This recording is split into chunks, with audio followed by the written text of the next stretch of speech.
Coming up next on The Voice of Alabama Politics, no plan. Also, the V team takes a look at rising cases in COVID illness. And Election Day is near.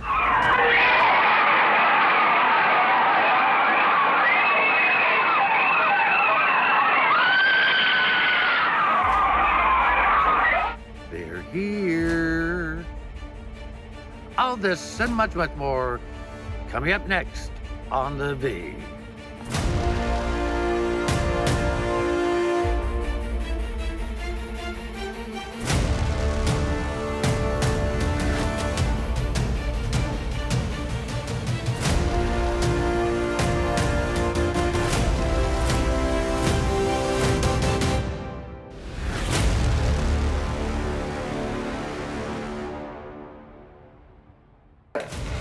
Welcome to The Voice of Alabama Politics, where we tackle the tough issues so you have the hard facts.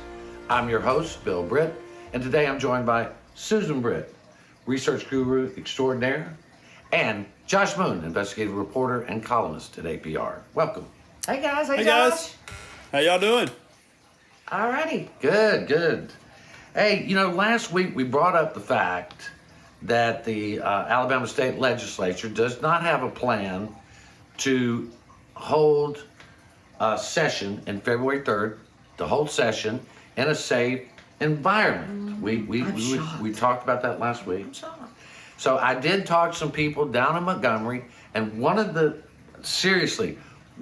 thinking down there is that we will have a vaccine by February 3rd, and so there's no reason for them to have to plan for this. Josh? Go for it, Josh. Sometimes the dumb is just overwhelming. I tell you, we're not going to have that. And if you look around at other states, even red states are doing things to prepare for a legislative session early in the year. I believe Arkansas's legislative session starts in mid-January, and they today released photos of a bunch of plexiglass out, encasing all of the seats where the elected officials will sit in their state house. I'm assuming we don't have a plexiglass plan either for any of this. It's not really surprising to me that we don't have a plan, because we never have a plan for anything. So this is right on course. The thing that's disturbing to me is one of the other plans is to limit access. Right. That means limited access to the press, limited access to the citizens, which is not legal. That's right, folks. Well, I did talk to a couple of folks down there, and I had to give them a little news flash that, intravenous Clorox injections and light bulb suppositories were not going to be available by February 3rd because they're in phase 1 trials. Yeah, well, if you can get the sunlight right in you, maybe we'll have nothing but sunlight, and they can just go outside in between votes and open their mouths into the sunlight. That would not be difficult. Yeah. I want to move on to the next thing, but and you said it, Josh. They don't really have much of a plan for anything. That's probably not that terrible. We probably don't need them to have a plan as long as Kay Ivey keeps having her plans. Right. They've done a pretty good job over at the governor's office. Actually, they've done a good job in keeping things together and passing some pretty big initiatives. I mean, one of the big things is going to be sentencing reform, justice reform, as we know. But one of the big hurdles, Susan, is that President Pro Tem Del Marsh and some senators still have their wee feelings hurt because Kay Ivey dared expose the fact that they want to spend CARES Act money on things like a new state house. And of course, maybe if they got a new state house, they could put a plexiglass in it. I don't know. Yeah, well, I mean, these guys get I don't even know why they're in politics, the way they get their feelings hurt over stuff. And good on her that she exposed it. It was ridiculous. It was absolutely ridiculous what they wanted to spend it on. A new state house and, these pet projects, not to actually go and help the people of Alabama with the CARES Act as it was supposed to be done. Right, That's what it's right. supposed to be there for. I mean, she's the only one leading in the state right now. The only one. That's true. Well, yeah, Right. this is what happens when you don't have a functioning second party in your state. You know, and you know, the Democrats are on their way back, I would say, because you can't get much lower than where they were. But you know, I think that they're making they're making gains. I mean, and you know, as somebody who talks to these folks on a regular basis, I think that there are some initiatives that's been put in place and some hires that have been made over the course of the last year or so that's going to move things forward. But you know, this is what happens: is you end up with a legislature that very rarely works together, and you have to rely on other people to get things done. And you know, and Lord knows we need somebody in there, because you know, Del Marsh announced this morning in the Anniston newspaper that he's not going to run again. So Lord knows what he's going to be like for the next couple of years. Yeah, well, he was supposed to step down this session and hand it over to Greg Reed, Right. the majority leader. And Greg has been a faithful lieutenant, but I don't know if that deal has just passed on or whatever's happened to him. He's gone back on his word so many times. Who knows? Yeah, Wow. yeah, maybe he's just gonna wait until a couple of years down the road and then hand it over. I don't know what the plan was, but I know on Friday he said he's decided that he's not going to run again. Well, that's good, I think. Yeah. You know, he can go off to his big island and hang out. You know, one of the With the things Kardashians, was that the island that the Kardashians went to? It's not, but he does own a private island in the middle of the Tennessee River, and it's supposed to be really gorgeous hunting club, hunting lodge, or whatever you call it. I have never been invited, and Don't think we don't will. think we will be. Yeah. We got about a minute and a half, and I want to get to this real quick. There's been opposition to Amendment 2, and it is one of the craziest amendments we've got, because basically you had a group of people, appointed people to a commission, that have rewritten basically the judicial rules for Alabama wholesale in the dark without folks knowing what's really going on. And now they complicated the issue, but when you look at Amendment 2, it looks like, oh, well, that's not too bad. But it is a almost total rewrite of the judicial rules, including how you can get rid of a judge. Yeah, I read through this. It's got to be one of the more confusing things that has been put on the ballot in some time. And, I know they try to do a synopsis and narrow it down, and you can't really do it with that. And even when you read the full thing that does, you still are left wondering just what the hell's going on here. And, if you've ever been watched a bad judge try to go through discipline, you know how hard it already is to get rid of a judge. Yeah. If they were making that easier or opening up the process for public scrutiny, that would be one thing. But I don't feel like that's what's taking place here. It certainly doesn't appear so. The other thing it gets rid of, basically strips the constables, which have been around for 200 years. It gets rid of them, and it also gets rid of the ability of the Chief Justice to appoint his own second in command. That's like telling Nick Saban he can't hire his own, second coach, right? But we're gonna have to leave it right there. You're watching the voice of Alabama politics. We'll be right back.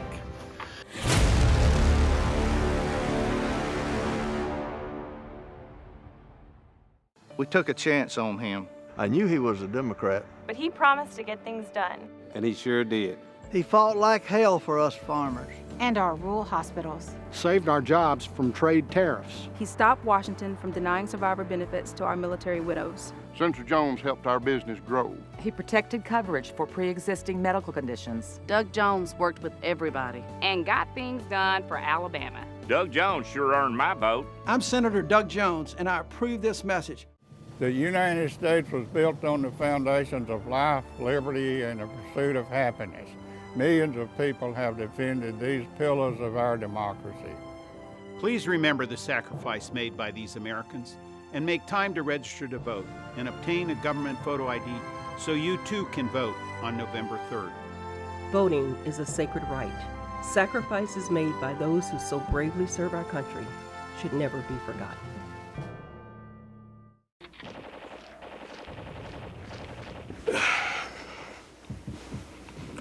Hey man, what are you doing today? Playing the game. Thought I'd go out for a drive later, maybe. Text some friends while I'm doing it. Scroll through social media. Kill a family 4 and a head on collision. Cool, man. Drive safe, Alabama. A message from your Alabama Department of Transportation. Your career isn't a job, it's a journey. Your next job could lead to bigger things, and you're in charge of how fast and how far you want to go. At alabamaworks.com, you can connect with employers and start working right now. Then chart your path forward with training and career planning tools. That next paycheck is great, but it's only the beginning. Start a great success story at alabamaworks.com.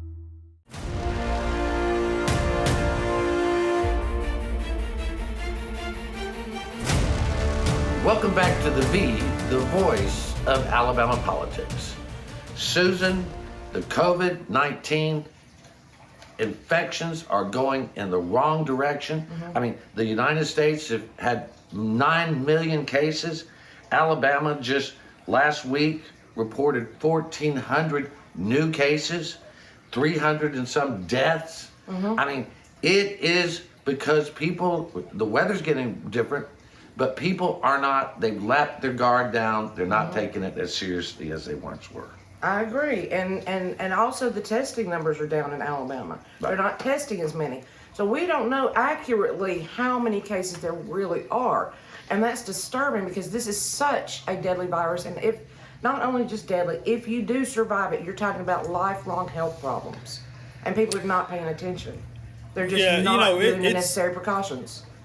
We're now passing 1,000 people dying a day again across the United States, and that is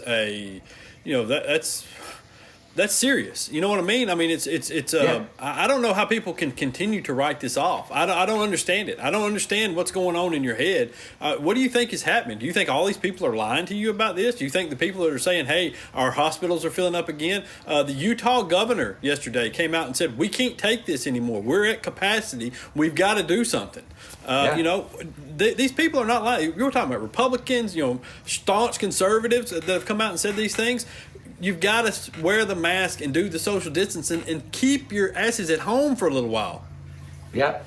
Well, and that's the thing, Josh. I mean, we still have people going on and on and on about how mandatory mask requirements are somehow encroaching on their freedom and liberty. I think these people do not understand what liberty and freedom really mean. True. You are not free to murder your neighbor. You're not free to infect your neighbor with the deadly disease. That's not freedom. That's just selfishness. And it's real simple, people. 2 other countries have already shut down. If you don't take this seriously, if you don't do the precautions, they're going to have to shut the United States down again. Yeah, and what kills me is the large majority of the people who believe those things. If you see their social media accounts or whatever, there's a Bible verse right at the top, usually, and that's what we're talking about here is the basic principles of the Bible, of Christianity, of most religions, which is take care of each other. And that's what all anybody's asking you to do. Inconvenience yourself slightly by putting on a mask and staying 6 feet apart. That's all you have to do. You're not having to go out and dig a ditch for somebody, for God's sakes. Just be, a little sane and a little helpful. And this is one of the things you brought up a point I wasn't meaning to make, but I think this is interesting. All right, if you are a believer in our Constitution, one of the things that is sort of enshrined in our Constitution is property rights. I mean, United States, property rights are very important. The most important property that anyone owns is their own body, and government is not there to tell you how you are supposed to use your body or how you're supposed to think, but to protect you from those who would want to kill you, harm you, or steal your stuff. Well, they're protecting you from me from you, by these mask orders. Well, that's the reason why we put the exceptions for these health orders in place in the first place. That's why they're legal. Because it's the government's responsibility, relying upon science and doctors and the studies that they do, to provide the best information and protection for the public. And that's all anybody is trying to do here. Why this has turned into a controversy, I have no idea. Well, we do, but we're just not going to say it. All right. Well, what? Well, one of the things that I have been noticing, and I think y'all probably have too, is what I've been calling pandemic fatigue. I've certainly where got it. It's been 6-7 months. You don't get to see your family. You don't get to see your grandkids. You don't get to see mom and them like you normally do. In fact, one of our viewers turned 91 this last week and barely got to see her grandchildren. Certainly couldn't hug them. Yeah. But Josh, we're just tired. We're tired of the whole thing. Yeah. Look, everybody's tired of this, okay? I mean, but again, the only way that we're going to get through this and get past it and put it behind us is if we do these basic things like wearing a mask, social distancing, staying at home if you don't have to go out, and then also relying on a vaccine to come along when it's safe, trusting that the processes have been worked through properly, and then taking the vaccine there to stomp this thing out. And hopefully, by the middle of next year, maybe a little later, we're back to normal. Yeah. Well, we've got about a minute and a half, and I wanted to bring up the fact that the state is opening up 3 new mental health facilities. Yay. $18 million project. The first locations will be in Mobile, Montgomery, and Huntsville. I got to tell you, Department of Health Commissioner Lynn Bashir is doing a great job. This will be a game changer. It allows people to come in and get mental health services. They can stay for an hour or two, or they can stay for a day or two, and it's just going to make a big difference. It is going to make a big difference, and especially, the depression and stuff that people are feeling from the pandemic that may not necessarily be able to go to a doctor or something. They can go to these facilities and get some relief. Yeah. Josh, this is, as Commissioner Bashir said, this is a game changer for Alabama. We've ignored mental health for years.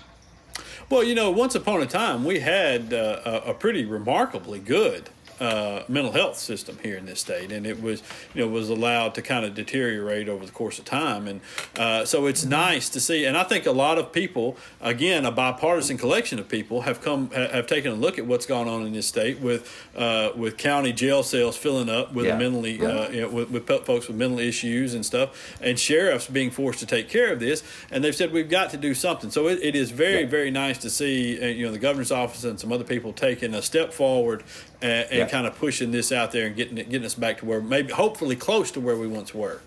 Leadership. Yeah, it is, and House Majority Leader Nathaniel Ledbetter was involved in that process and really took a leading role, and I know some of our Democratic colleagues did as well. We would congratulate them all for helping Alabama be better. You're watching The V. We'll be right back with more news and analysis.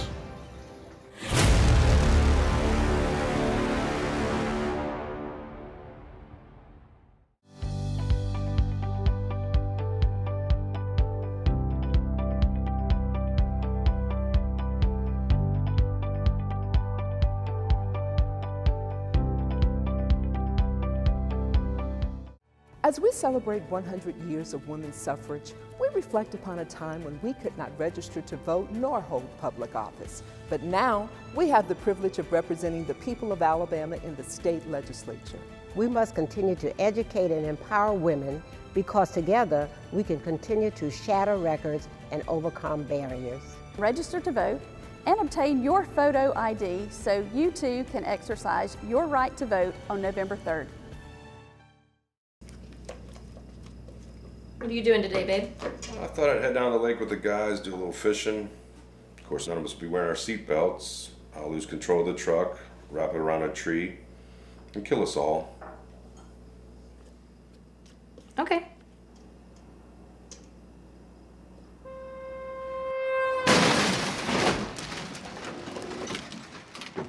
Drive safe, Alabama. A message from your Alabama Department of Transportation. What's up, Alabama? It's Bo Jackson.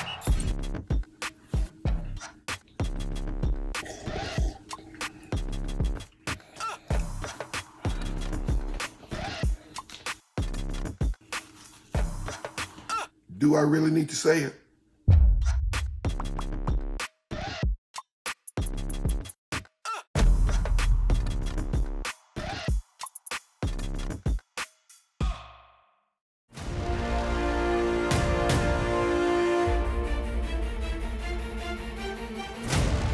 Welcome back to the V, the voice of Alabama politics. You know, Susan, when you and I first started dating, one of our favorite singers was, I don't remember the song now, but maybe it was Bartender Blues by George Jones. Mm-hmm. And I met George Jones in Nashville and had way too many, well, we got along really well. But, you know, they had a thing where they used to call the great legendary old possum George Jones, No Show Jones. No Show Jones. No Show Jones. Josh, I think we need to call Tommy Tuberville No Show Tommy, because he doesn't show up for his events or any event. He Auburn doesn't. students. Yeah. Go ahead. I'm sorry. No. I was just going to say, yeah, you're right. Yeah, the Auburn. Yeah, he had the event with the Auburn College Democrats and Republicans. Those two group of college kids, obviously with opposing viewpoints, managed to come together. Create a forum that they felt like was fair for both candidates for the U.S. Senate seat, Doug Jones and Tommy Tuberville. Issued an invitation out to them, and one guy showed up, one guy didn't, because. Tommy Tuberville knew that he cannot possibly be on a stage with Doug Jones at this point because he would look like a moron. And that's just the simple fact of this is he doesn't know. And we all know he doesn't know. And you can vote for him if you want to vote for him. That's fine. Whatever you want to do, go out and do it. Yeah. But just know you're electing an idiot. Well, and the thing is, and in my mind, we've seen in Iowa, they debated the Republican and the Democrat. In Georgia, they've debated. Purdue just dropped out of the debate, but they've done the same. After getting killed, no more of this. I'm out. I get it, but Arizona, they've debated. Here in Alabama, it's okay if you hide and don't debate. He did appear at an event in Madison County the other day, and he appeared at the boat rally, the Trump boat rally. And you know what we talked about? Trump. That's it. That's all he knows. Yes. Yeah. That's all he knows. You're right. You're right. And he was also at another event in Huntsville yesterday, and spoke to a small crowd of about 80 people who were gathered at the Trash Panda Stadium, which was pretty appropriate for a trash candidate.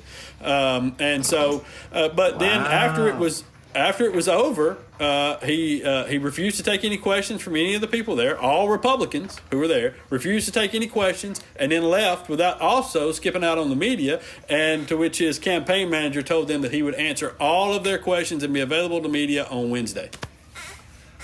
The day after the election. The day after the election. The day after the election. Well, so you got to vote for him before you know what you're getting. Right. I guess all these places. Isn't that what Nancy Pelosi said? You got to vote for it to know what's in it. So he's like Nancy Pelosi then. Pretty much. Okay. There you go. Well, you really don't know what the guy stands for. He came out and he said that Donald Trump was for the American ideal, or the American dream, and he was for the American dream. Now, they didn't define necessarily what the American dream was. But he did say that if he was going to protect our guns and not let God be kicked out of the country. Yeah, well, I guarantee you the American dream that he's talking about is white and makes him a lot of money. Yep. Well, the thing is how do you in fact kick God out of the country?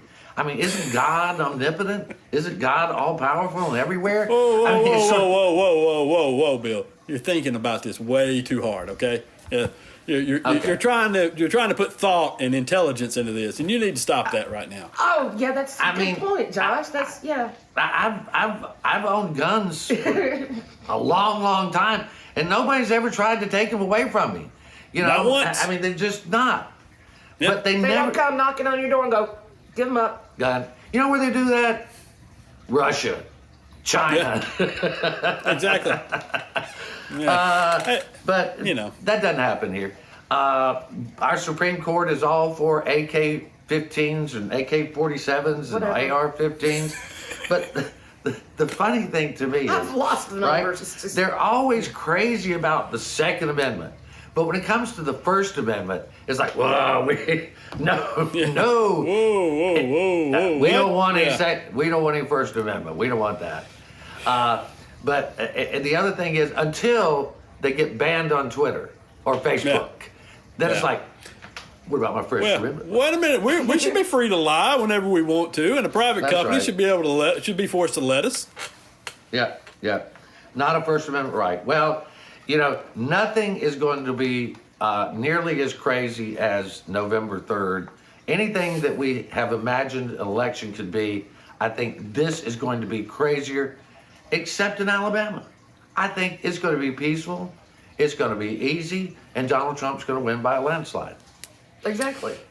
Yeah, I think that's definitely going to be true. Although I'm interested to see what the turnout numbers end up being here in this state. Those lines so far for the absentee voting have been pretty outstanding in a lot of places, and I'm interested to see where we wind up. Well, I tell you where we are now. As of Friday, speaking of absentees, there were 329,657 ballots requested, and 276,352 successfully returned. Yeah, that's as of Friday. Sorry, so far. Now you do have until November 2nd to make sure you get them back to your county election manager if you still have your absentee ballot. So you've got until Monday. Make sure you get them in. Take them up there. Take them up there. Yeah. The participation around the nation has been outstanding, but we haven't in our lifetime, of course, held an election in time of a pandemic. We have done it in times of war and terrorism and all that. But Josh, that people are out voting is huge. I think it's really important. Yeah, it really is, and it's going to be interesting to see if Republicans can suppress enough of this to win anything. But if not, see, he always turns back to that. Well, it's a thought, Well, listen. Hey, all I know is I want everybody, no matter how you feel, to go out and vote, and I want your ballots to count. I don't care when you get it there, as long as you're within the time frames. I want your ballots to count. And we'll see you at the polls. Yes, sir. All right, you've been watching The V, the voice of Alabama politics. You watch us because we watch them.